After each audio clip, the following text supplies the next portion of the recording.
CryptoSlo, cryptocurrency news and investing. CryptoSlo with more crypto gains. Tonight's topic is RavenCoin, and as you saw the intro of the video, cyber squawking. Now you say, what do I mean by cyber squawking? Well, if you've been following RavenCoin as it's progressed, they launched the coin, and the sole purpose of the coin is to have asset transfer. So it is to coordinate and facilitate the transfer of assets. So you're like, well, what's that have to do with cyber squawking?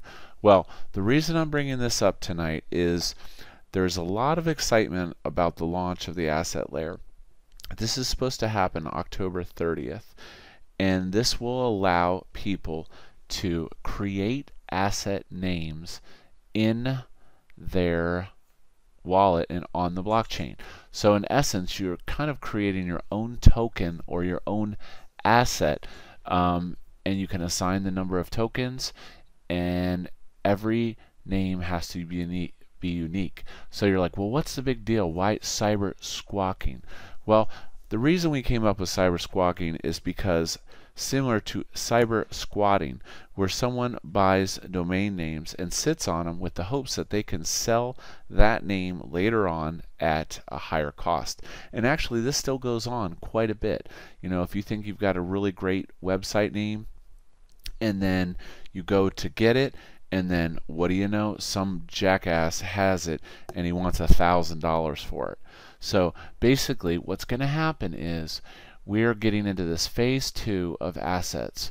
So people will create these assets and they'll be unique and they will own that name. This creates quite a few interesting things, because let's say someone creates an asset called Microsoft. It's on the blockchain and it's immutable, so there's really no way that Microsoft, technically right now as of law, take that name away from you. You're creating a virtual asset basically. Now, is it worth anything? That's a great question. Probably not. So at least initially. But one thing's for sure, when the asset layer goes live, it is on a first come first serve basis. So as you get these assets, they'll be used up. So if you register an asset, you now own that asset. Like, let's take a look at the testnet wallet and see what I'm talking about.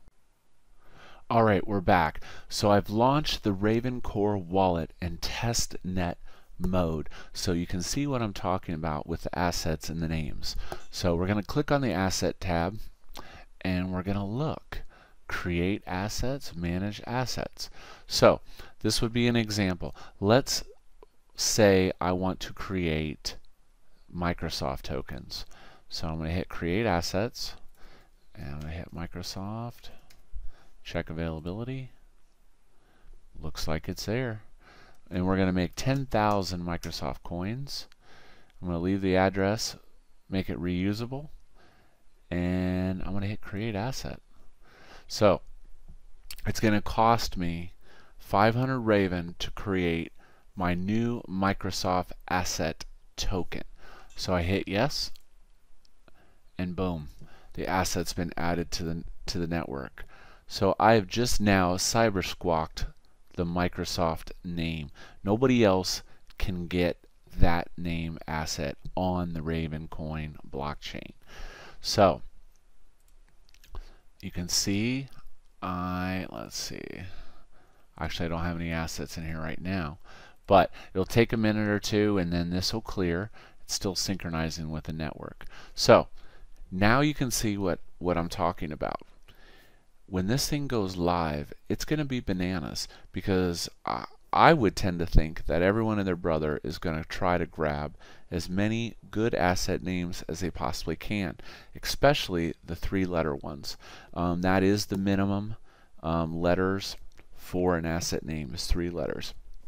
So now keep in mind, it costs you 500 Raven tokens to create that asset. Like on the testnet, it's not that big of a deal. I got a whole shitload of tokens. So in dollars US, that's about $8 to $10 for every name you register. And keep in mind, those coins will get burned. Now, this is kind of cool because in a way, this will, I think, will drive up the price of Raven. I expect 1 million or 2 million coins to be burnt within the first 24 hours of this asset layer going live, because people are going to go bananas to whitelist their own custom RavenCoin token asset, whatever you want to call it. Ultimately, it's a token. So in a way, and don't get technical and try to shred my video on this. In a way, think of this as kind of like ETH with ERC20 tokens, but the creation of the token has been streamlined. So basically, you can create tokens and create as many as you want, up to 21 billion, on the Raven blockchain, and they're calling it an asset. Well, you know, that poses a lot of great questions, like how are you going to make it legal and binding? How are you going to make your asset worth anything, or worth anything legally? Or is it going to be third-party contracts outside of the asset name?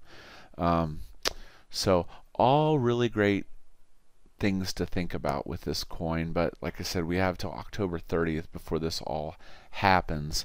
And going back to the asset thing, so he starts to talk about the assets. And oh, another cool thing is you can have unique assets, but it costs extra tokens. So let's say you wanted to have those Microsoft tokens, but you wanted token 1, token 2, token 3. It's going to cost you extra tokens to make unique identifiable assets. But once again, once you grab the name, it's yours to keep. So, you know, this is going to be really, really interesting to see how bananas people go over creating assets. As an example, go to the debug window, console. You can actually get a name of all the assets with the list assets command. Give it a minute to grind. And then you can see all the assets. Now, this to me is very interesting, that people are creating these weird, like, alpha numeric assets. I'm not really sure what the purpose is of these. It almost looks like a wallet address, but as you go up, it'll start to become Java ABN, Java. Yeah, so these are all created assets by name. Tesla, interesting. Spam. Yeah, a lot of people have been busy, I can see. So yeah.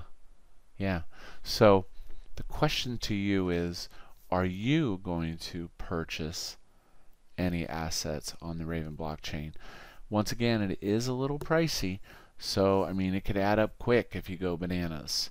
You know, and this just begs these questions. What's going to happen to a legit company if they're trying to claim their asset name? You know, could you be forced legally to hand that over by eminent law and domain and trademark? Or would they be forced to buy it from you at a fair market value? All interesting questions. I love this coin, and let's keep an eye on it. This is CryptoSlo. If you're not talking gains, then we're not talking. Cyber Squawking.